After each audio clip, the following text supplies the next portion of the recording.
Good morning, and welcome to All People's Church, Unitarian Universalist. My name is Mary Ann Clark, and I will be your co-celebrant this morning. Our minister, Lorraine King Nelson, is in the pulpit this morning. Yay! You are welcome here, no matter who you are, no matter where you come from, no matter what your background is. You are welcome to join us in our spiritual journey. You are welcome to join us as we sing songs that uplift our being. You are welcome to join us in community as we learn, live, and love together. All are welcome as we worship that which gives each of us meaning and value.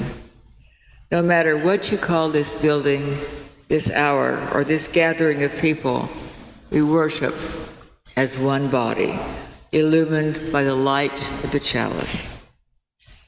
If you're a visitor today and you haven't yet signed in, please do so on your way out. There is a visitor's table by the front door. Signing in will give us an opportunity to acknowledge your visit and to put you on our mailing list to receive weekly emails and our monthly newsletter. Before we continue with our service, we have a few announcements. First, we have potluck today, and Joe is going to need some help cleaning up after the potluck. Some of our usual people aren't here, and so if you can do that, please tell Joe about it when you go in for the potluck. From Dan Sexton, there's a stewardship announcement. You will receive a packet in the mail with a brochure and a pledge form. Please review when you receive it and get your pledge in as soon as you can. And Carl has an announcement.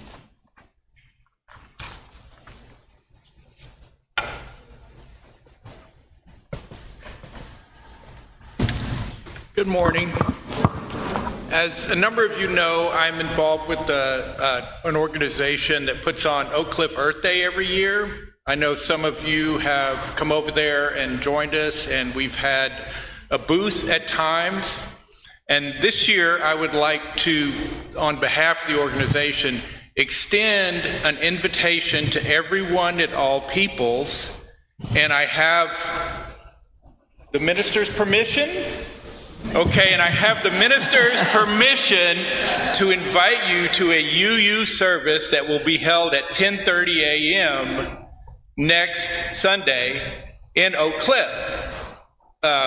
Oak Cliff UU is putting on the service, and Lori is interested in going. She said it was okay if other people came, and so it's certainly in keeping with the values of being a UU is, participating in an Earth Day event. And this is a wonderful grassroots event.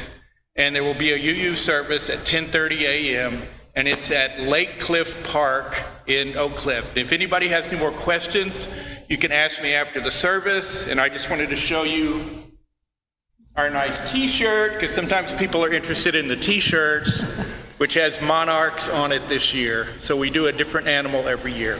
So hope to see some people there. Thank you.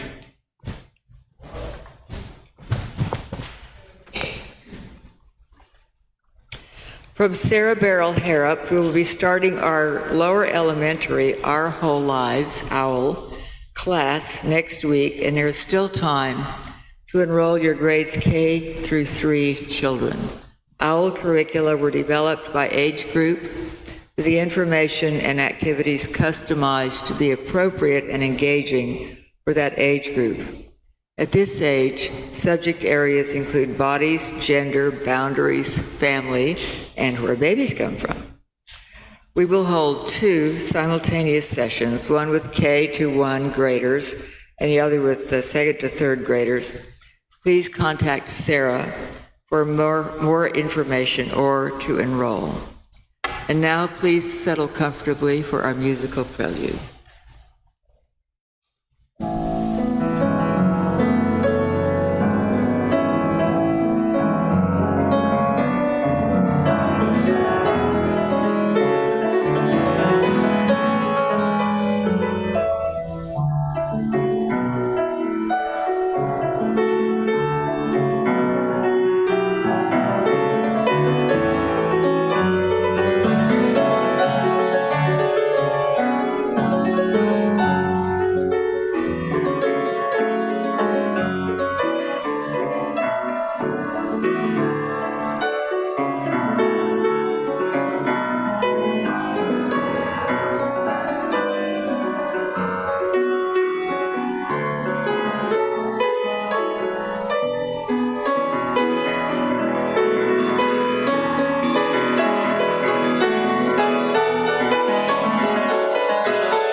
What a beautiful way to open our service.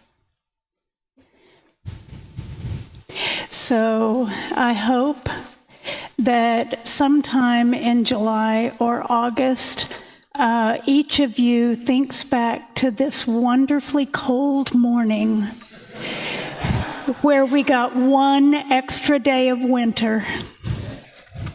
We'll need it. But I wasn't planning on pulling out my sweaters again today. Our opening words this morning come from Leslie Takahashi. To worship means to consider that which has worth. Today we consider with gratitude the many gifts of this community. The opportunity to be affirmed in who we are and to offer that affirmation to others. The chance to stand up together to help remake the world in the ideal of justice. The freedom to choose one's own path to truth and to learn from the travelogues of others. The space to expand one's own spirit and to reconnect after a busy or humdrum week with the sustaining truths of one's life. Regular reminders that we must see our world through the lens of love, and the aspiration to consider all life as precious, for if all of it is made of stardust, how can it not be wondrous? So this morning, let's welcome all of these gifts with gratitude, for they have been paid for with many currencies. The blood of the martyrs who died so that we can be free in our religion. The sweat of those who persisted in justice's name against hostility and adversity. The tears of those who struggled to build better lives for those in this life. The questions of our children as they understand the world anew and offer their understanding to us as a fresh lens. The laughter and joy of those giddy with the embrace of community. The dollars and cents of those who gave what they could and then stretched a little more. The infinite small acts of service that make the parts greater than the whole, done by those who knew themselves in sympathy with our purposes. So today we consider with gratitude and humility what it means to pay forward what has been paid for us. And now, with all of this, let us enter into worship with gladness in our hearts.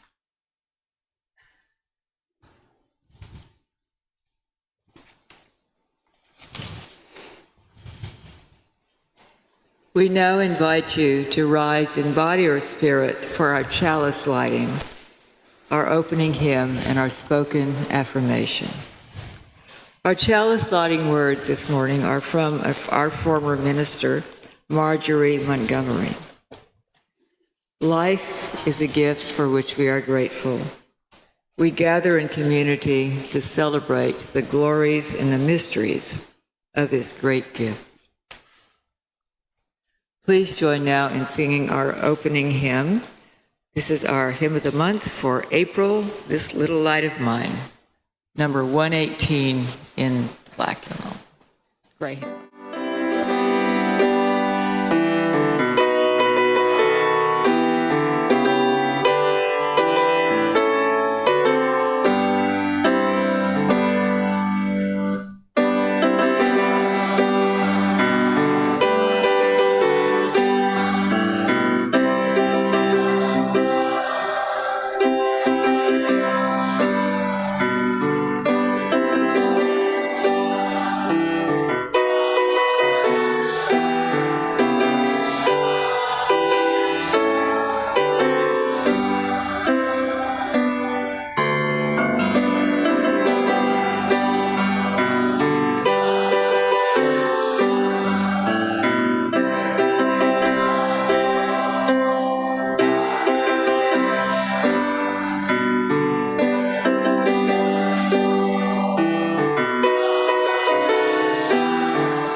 Please now join in our affirmation. The words are found in the order of service and also on the screen.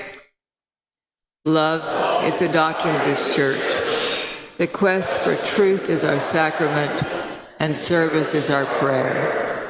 To dwell together in peace, to seek knowledge and freedom, to serve others in community, to the end that all souls shall grow into harmony in creation. Thus do we covenant with one another. Please be seated. The young and the young at heart are now invited to come forward for our time for all ages here at the front of the chancel.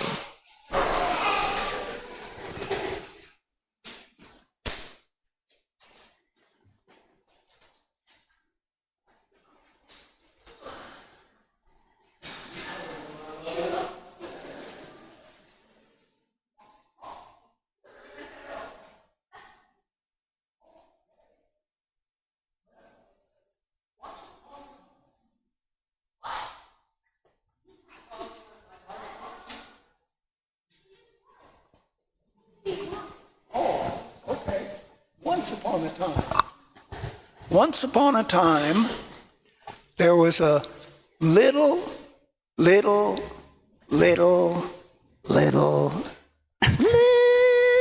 mouse.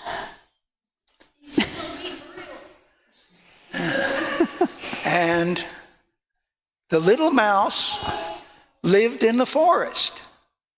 And he liked to walk through the forest because it was nice and cool. And he could get berries off the bushes, and he could find seeds on the ground. And life was generally really a lot of fun. And one day he was walking through the forest, and there was a big rock right beside the path. And he walked around the rock, and there was a great big lion. And the lion was in a really bad mood. He was roaring and howling.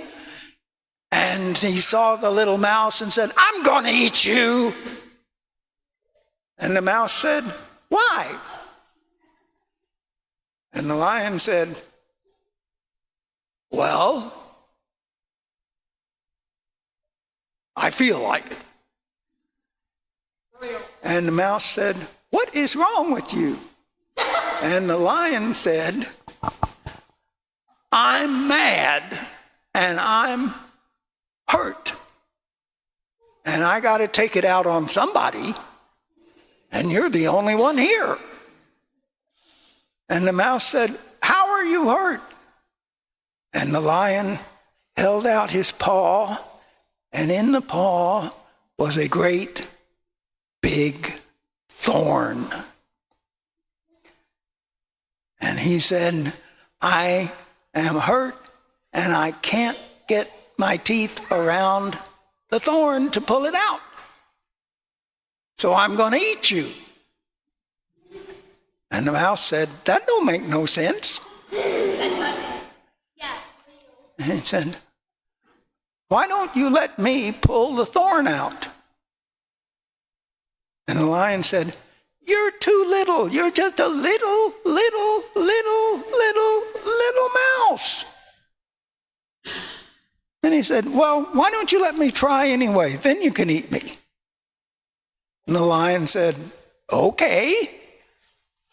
So the little mouse climbed up on his paw and got between his paw pads and grabbed the thorn and pulled and pulled and pulled. The mouse was beginning to sweat because it wasn't moving. And then he braced his little feet on either side of the lion's toes and pulled again. And out came the thorn. And the lion was so grateful that he decided not to eat the mouse. And so The lion and the mouse parted ways as friends and lived, presumably, happily ever after. So what do we learn from that?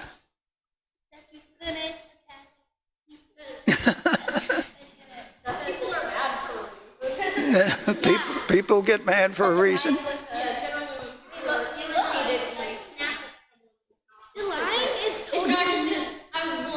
Yeah. There's something in my shoe and it's bothering me, and now you just touched me and that's setting me off. Yeah. There's that. Okay. Any other ideas? Well, here's one. Here's one. No matter. Get the thorn. How did the lion get the thorn? He probably stepped on a thorny bush. Haven't you ever got a sticker in your hand or your foot running through the field? Or stubbed your toe, not meaning to? Yeah. Yeah. Well, here's one other lesson you can take from it. Doesn't matter how little you are. You can still do stuff.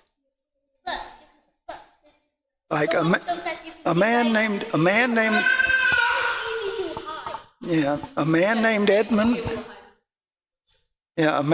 Edmund Burke once said, "The biggest mistake anyone can make is to do nothing because they can only do a little."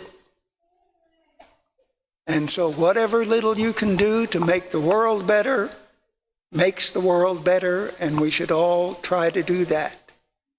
So that's the lion and the mouse, and let's sing the children out.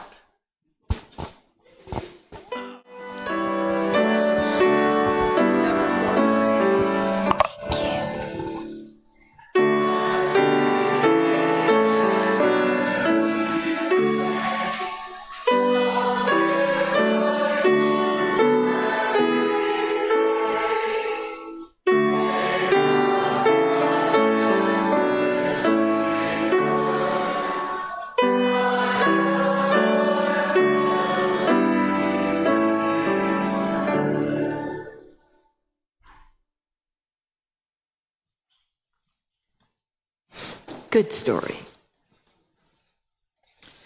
The offering we take each Sunday is an opportunity to recommit to this place and to these people. It is as much a ritual as singing together, lighting our chalice, or reciting our unison affirmation. It is a reminder of that form of love we call generosity. It is how we show that we believe it is important to worship together, to help our community, and to say yes to the values of our faith.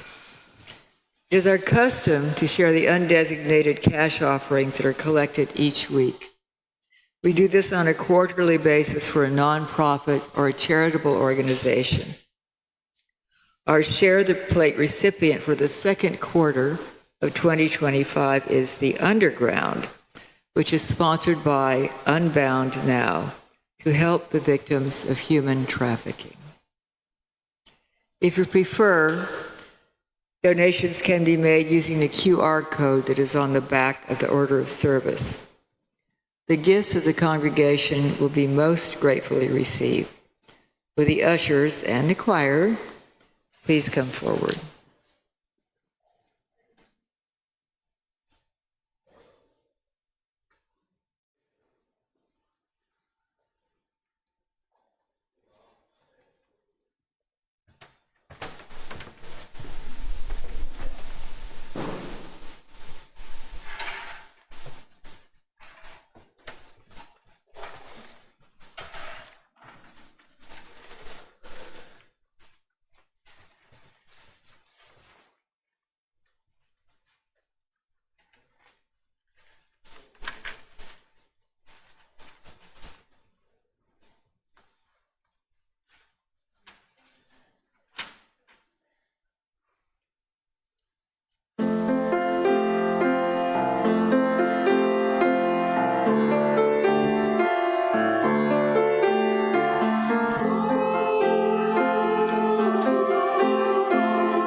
Thank you, Joshua and Misha, and every single member of the choir. Oh my gosh, what a beautiful gift they share with us.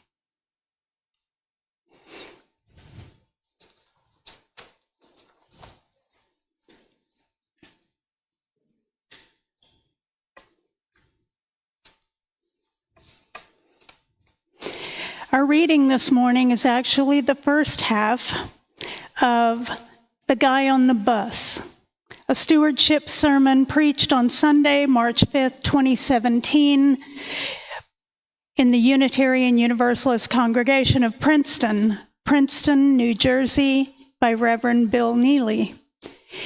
This sermon won the 2017 UUA Stewardship Sermon Award. It is read with permission and available on the UUA website and Worship Web. When I was in the later years of grade school, I began taking the bus to the mall on weekends. I loved to watch movies, so I'd get the local bus schedule and see when I'd need to be at the bus stop to catch the one that went to the mall. I'd plan on seeing a movie and playing a few video games, and look at the schedule again to see which bus I would need to catch home. We lived in an apartment complex that was sort of in the suburbs where the buses didn't run very often at all.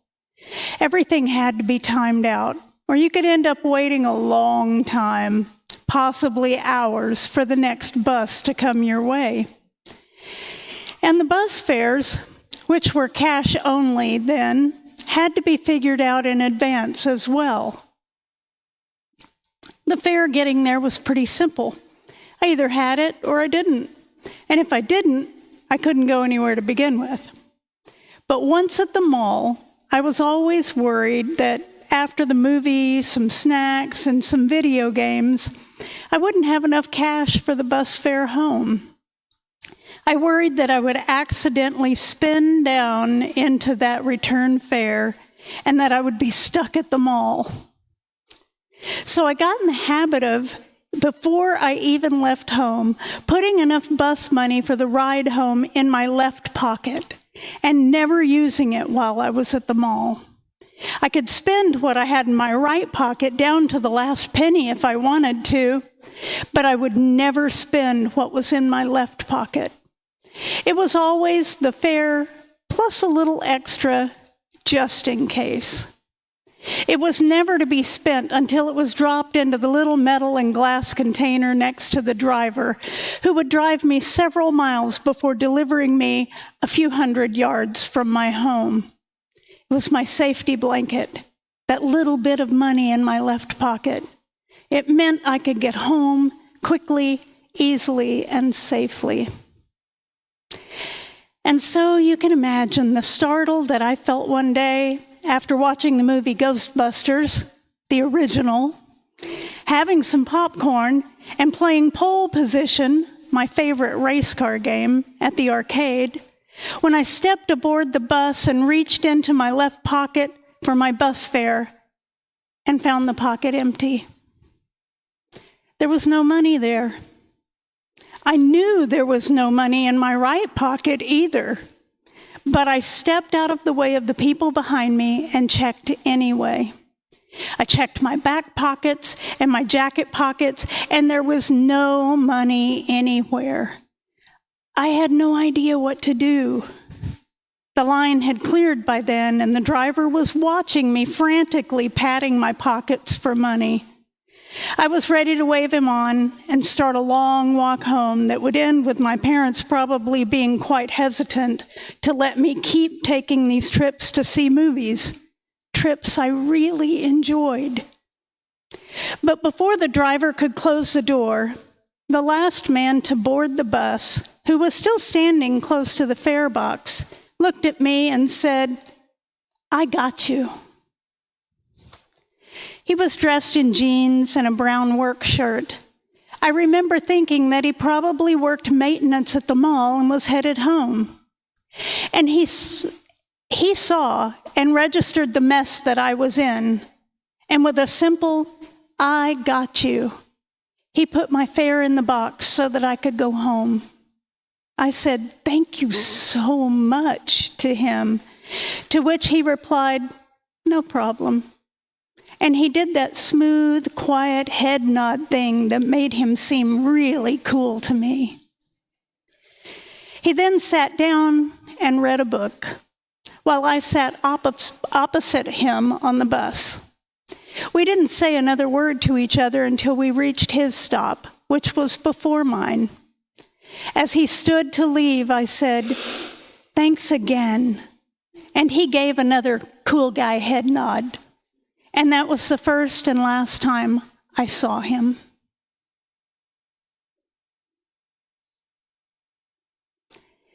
At this time in our service, we pause to honor and to give time and attention to those things most important to us. We gather here for healing and for peace in our hearts, and to honor our time together with the shared stories and news from the congregation. Each week, there is a journal outside the entrance to the sanctuary where you can write a message of memory or hope before the service. Also, we honor these messages by lighting the 3 candles here next to our chalice. Also, at any time during our service, you are welcome to come forward and light a candle in the meditation center here at the side of the chancel. In our book of memory and hope this morning, we have been asked to remember. Congratulations to all of you who participated in yesterday's protest. Seeing you gave hope to many.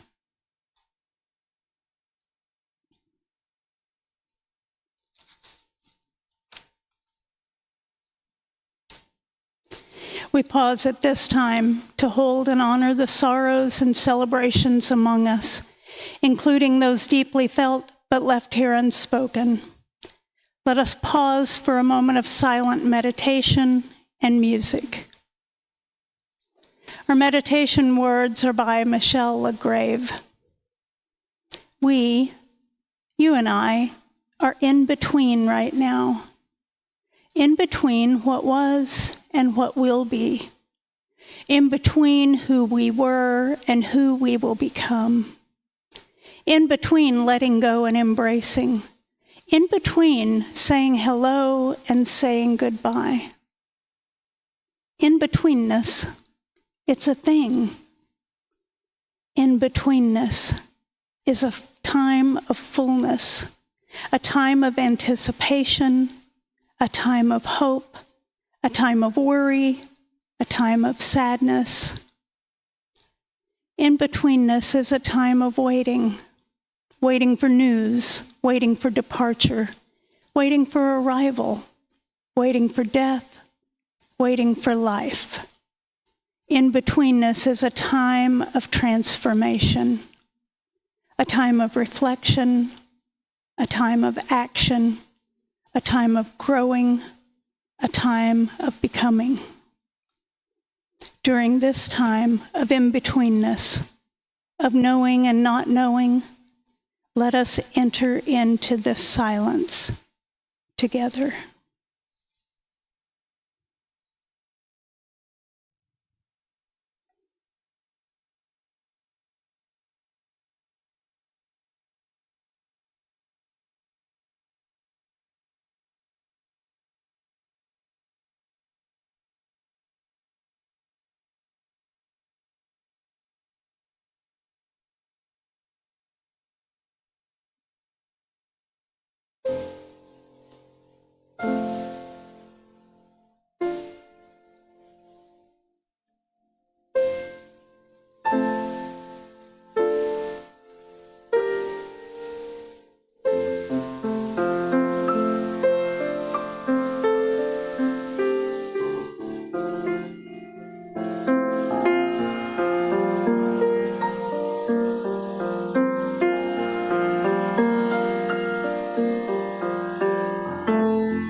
So as a reminder, this is the second half of the sermon from Reverend Bill Neely.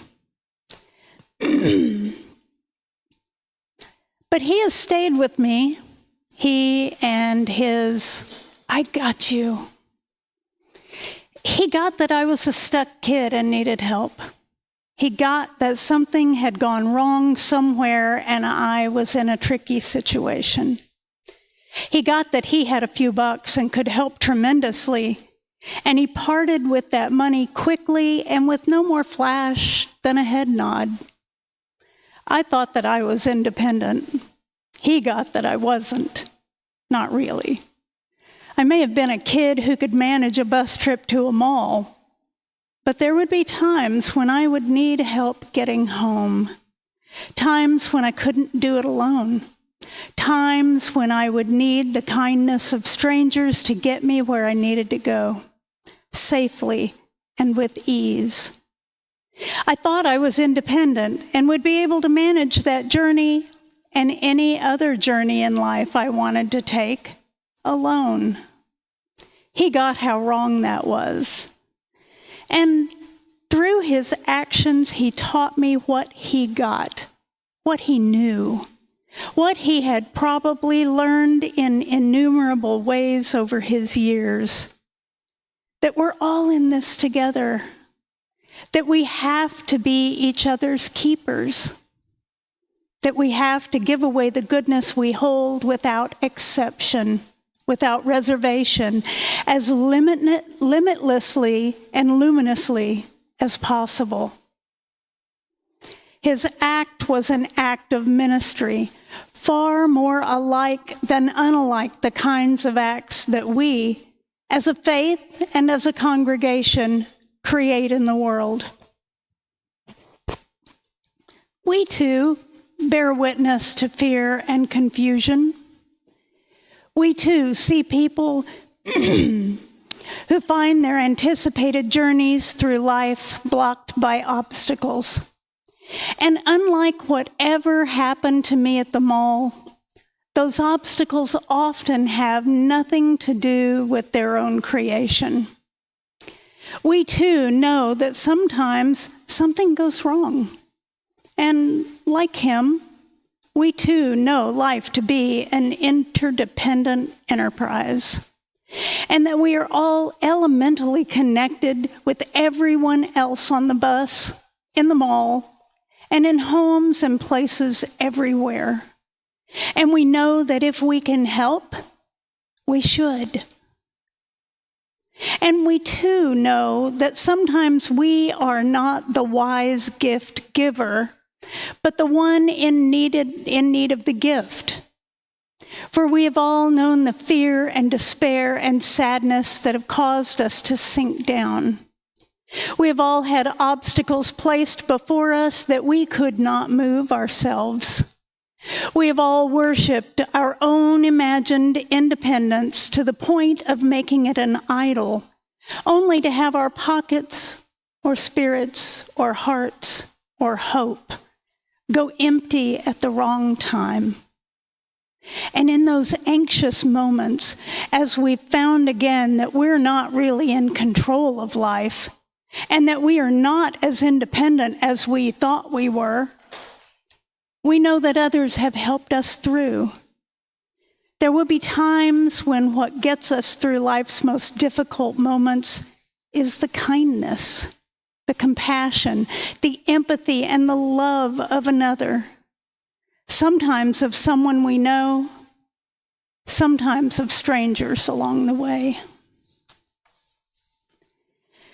Our faith teaches us to be that giving person, be we friends, families, or strangers in relation to the recipients. Our faith also teaches us to receive those same gifts of others with gratitude. And everything that we do here, every ministry that we enliven, is centered in those two expressions of our faith. In our justice ministries, in how we teach our kids, in how we learn together, in the spirit that we create in worship, in the pastoral care that we offer one another, in the fellowship that strengthens and connects us. Every ministry here is one in which we give of ourselves and our gifts to the world as others bless and strengthen us. Each act connects us more deeply with one another in the world. Each act builds us anew as people better able to transform the isolation and fear that is, but ought not to be, into something hopeful and connected. Each act of ministry here strengthens and equips us to live our faith beyond these walls in ways that bless far beyond our knowledge. We know that too often in the world, the message is that someone without bus fare is stuck, even if they're a kid. We know that so often the message is that someone who is sad should just get over it, or that someone who is oppressed should just try harder, or that a victim of anything unjust is to be blamed for being a victim. We know that so often the message is that those with plenty have no obligation to those with not enough, and that those who are safe have no obligation to create more safety, and that those who are well-fed have no obligation to feed others. We know that so often these days, the professed gospel of America is a profane distortion of any kind of moral sentiment that values all life and respects all people. Empathy is sneered at. Compassion is mocked. The strong persecute the weak and pat themselves on the back for doing it. And tragically, often some of those assuring hands are attached to religious leaders.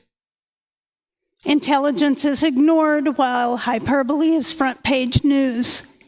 And the very idea of truth is under attack by those who claim any representation of it that offends their opinions isn't real. And as this happens, people stand before the bus of hope and compassion, frozen in fear and anxiety, unsure of what to do and where to go. And like that stranger of my childhood, our congregation and our faith say to those people standing there, "We got you." Stewardship is our way of saying, "We got you. Your fare has been paid by those who come before. Come on board, sit down and take a rest. You, the stranger, you, the sad, you, the fearful, you who feels alone. Your fare has been paid by people of faith who've built these walls and built these ministries and built this faith of hope and love. Many of them aren't here anymore. Many have died, and yet their gifts live in ministries that exist to welcome, strengthen, and bless you. So come here and know love. Come here and know hope. Come here and know that you're not alone. We got you, as others earlier had us. And once you're on the bus and you have your bearings and you have some hope and a sense of your own voice and strength, know that you can get others too. Here in this house, you'll be surrounded by people committed not to reflecting the profanities of this world, but to transforming them into moments of beauty and goodness. You'll be able, with our strength and shared inspiration, to bring others aboard so that they find warmth and inspiration. Riders who, in turn, will share that with even more people. You'll be able to having had your fare paid by those who've come before, pay the fares of those to come, so that this house of love and hope welcomes everyone who seeks its comfort, wisdom, and community. And now, in particular, is the time when people really need that. Now is the time when people need to be reminded of goodness, hope, and the broad call of justice that never stops sounding, even when the winds of oppression are howling. Now more than ever, people need to be able to lean into the strength and vision of our congregation and faith to find their balance and build their hope so that they can move into a frightening world with faith, courage, and the strength of many. Stewardship in the life of a congregation is about building the church that proclaims this new way of being and practices it every day. And each gift of every level better equips us to serve more people with our faith. In stewardship, the money that we pledge is really about the hope that we will build and the compassion that we will share and the love that we will sound into a world polluted by far too many words of hatred. Now more than ever is the time for our congregations and larger faith's message and ministries in the world. Now is the time for our liberal religious voice to sound over all waters and across all lands. Now, when messages unlike ours dominate the airwaves, is the time for our gospel to be proclaimed from the mountaintops and valley bottoms. Now is the time to pledge to pay someone else's fare, and to pledge to pay as many fares as possible, because there are multitudes struggling with fear and isolation. And we too have felt the anxiety of those difficult spaces and know that it was only because someone else paid our fare that we have this warm and welcoming community to call home. Someone, many people really, years and years ago, looked into the future, imagined our lives, and with some elegant words and some casual head nods, put money down so that we could come home. It's our turn to do the same, as generously as we possibly can. Each gift calls someone home to a place of faith, hope, and love, a place that can strengthen them for the journey and connect them with other travelers. Each gift is a silent head nod or an effusive, warm welcome to someone who needs the same gifts we've received here and the same gifts we have to offer. Each gift is the fare of someone, perhaps a kid, away from home and a little scared, who would be blessed by our digging deep and sharing our faith. May we give generously, getting others as many have gotten us. May we look at the fearful and the lonely, the sad and imprisoned, those in a strange land and unsure of where and what home is, and say, "We got you." May it be so, and amen.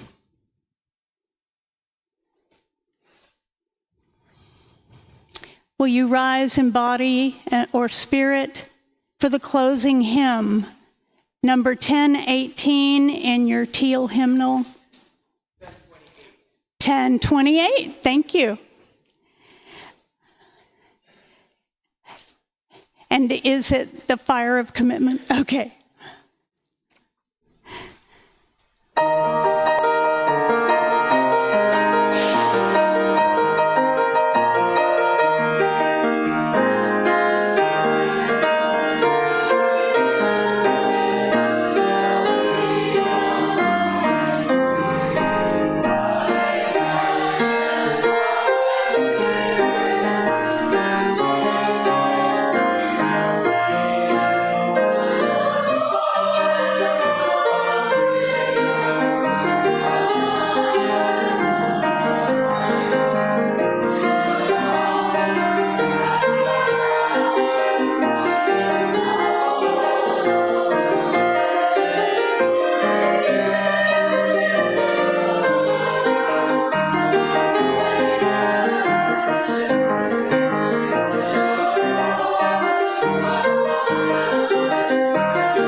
Closing words are from Elizabeth Sell Jones.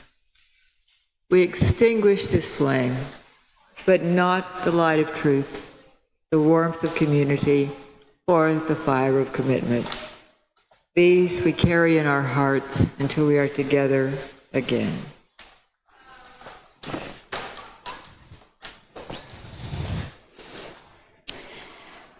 As we move through the coming weeks and months, I hope you will carry Reverend Neely's story with you and allow your light to shine brightly in this world. The service has ended. We invite all to join us at this time for potluck in Coleman.